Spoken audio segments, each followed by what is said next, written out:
بسم اللہ الرحمن الرحیم۔ السلام علیکم۔ 5 کلاس ہم نے پچھلی نشست میں حضرت داؤد علیہ السلام کے بارے میں پڑھا تھا۔ آج اس کے مشقی سوالات میں خالی جگہ پر کر لیتے ہیں۔ اللہ تعالیٰ نے حضرت داؤد علیہ السلام کو نبوت کے ساتھ بادشاہت، کیا ادھر لکھیں گے، بادشاہ ڈیش بھی عطا فرمائی تھی۔ بادشاہت کس کو کہتے ہیں؟ بادشاہ بھی تھی، یعنی وہ ایک پیغمبر کے ساتھ پیغمبر کے علاوہ بادشاہ بھی تھے۔ اگلا ہے کہ حضرت داؤد علیہ السلام ڈیش کے کاموں میں اپنی مثال آپ تھے۔ نیکی کے کاموں میں کیا ہے؟ نیکی کے کاموں میں اپنی مثال آپ تھے۔ اور کیا ہے؟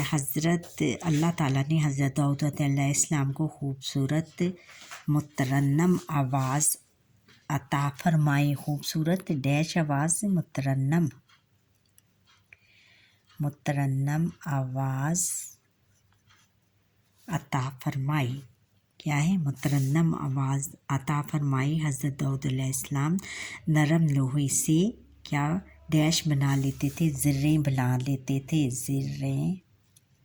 زرہیں بنا لیتے تھے۔ اور ہے کہ رزق حلال کمانے کے لیے جائز پیشہ اختیار کرنا ڈیش کا طریقہ ہے؟ انبیاء کرام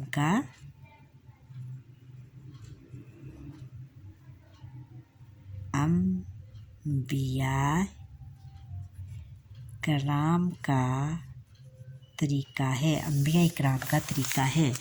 اب ہم ادھر جو ہے مختصر سوالوں کے جواب دیتے ہیں۔ اس میں ہے کہ حدائق کے سرچشمے اور مشاعر اسلام۔ سب سے پہلے اس میں ہم نے حضرت داؤد علیہ السلام کے بارے میں پڑھا تھا۔ اب اس کے مختصر سوالوں کے جواب دیتے ہیں۔ حضرت داؤد علیہ السلام، پہلا سوال ہے کہ حضرت داؤد علیہ السلام کا تعارف لکھیں۔ جواب ہے کہ حضرت داؤد علیہ السلام اللہ تعالیٰ کے برگزیدہ نبی ہیں۔ آپ علیہ السلام کی اولاد میں سے علیہ السلام حضرت یعقوب علیہ السلام کی اولاد میں سے ہیں۔ حضرت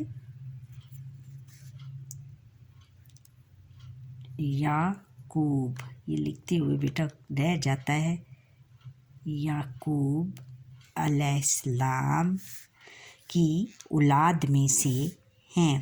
اللہ تعالیٰ نے حضرت داؤد علیہ السلام کو آسمانی کتاب زبور مقدس عطا فرمائی۔ قرآن مجید میں آپ علیہ السلام کو خلیفۃ الارض کہا گیا ہے۔ اللہ تعالیٰ نے حضرت داؤد علیہ السلام کو نبوت کے ساتھ بادشاہت بھی عطا فرمائی۔ آپ علیہ السلام نے ایک زبردست اور وسیع سلطنت قائم کی۔ آپ علیہ السلام نہایت معاملہ فہمی اور عدل و انصاف سے کام لیتے تھے۔ سوال نمبر 2 ہے کہ حضرت داؤد علیہ السلام کی کوئی سی 2 خوبیاں لکھیں۔ جواب ہے کہ حضرت داؤد علیہ السلام کے ہاتھ میں لوہا اور فولاد موم کرنے کی طرح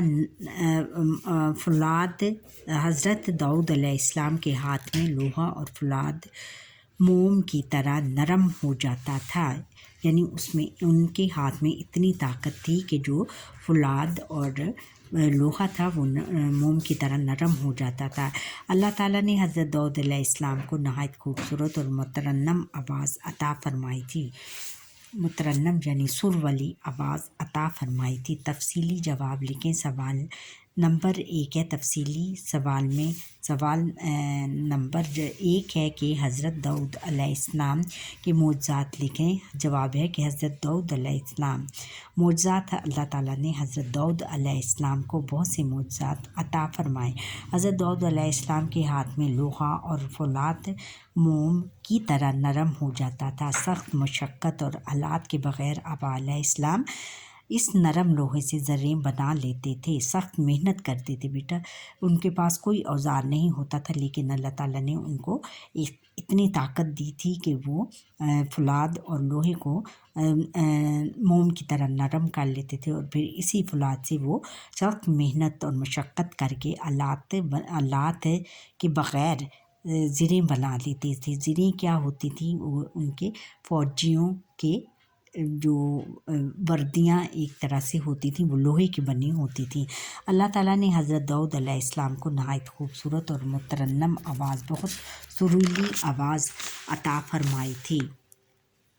کیا عطا فرمائی تھی؟ جب آپ علیہ السلام زبور مقدس کی تلاوت کرتے یا اللہ تعالیٰ کی حمد و ثنا بیان فرماتے تو انسان، پرندے اور پہاڑ بھی آپ علیہ السلام کے ساتھ حمد و ثنا میں شریک ہو جاتے، یعنی ان کی اتنی سریلی آواز تھی کہ تمام انسان، پرندے اور پہاڑ بھی آپ علیہ السلام کے ساتھ اس حمد و ثنا میں شریک ہو جاتے، شامل ہو جاتے۔ سوال نمبر 2 ہے کہ حضرت داؤد علیہ السلام کی زندگی میں ہمارے لیے کیا سبق ہے؟ حضرت جواب ہے کہ حضرت داؤد علیہ السلام کی زندگی سے ہمیں سبق ملتا ہے کہ رزق حلال کمانے کے لیے کوئی جائز پیشہ اختیار کرنا انبیاء علیہ السلام و صالحین کا مقدس طریقہ ہے۔ محنت، صبر اور انصاف اور توکل اللہ اپنا کر انسان دنیا اور آخرت میں کامیابی حاصل کرتا ہے، یعنی محنت پر کی عظمت انہوں نے ہمیں سکھائی ہے کہ اپنے ہاتھ سے حق حلال کی کمائی کمانی چاہیے، اور یہ ان کا طریقہ تھا، تمام انبیاء اکرام اور صالحین کا طریقہ تھا۔ سوال نمبر 3 ہے کہ حضرت داؤد علیہ السلام کے ساتھ تسبیح و ثنا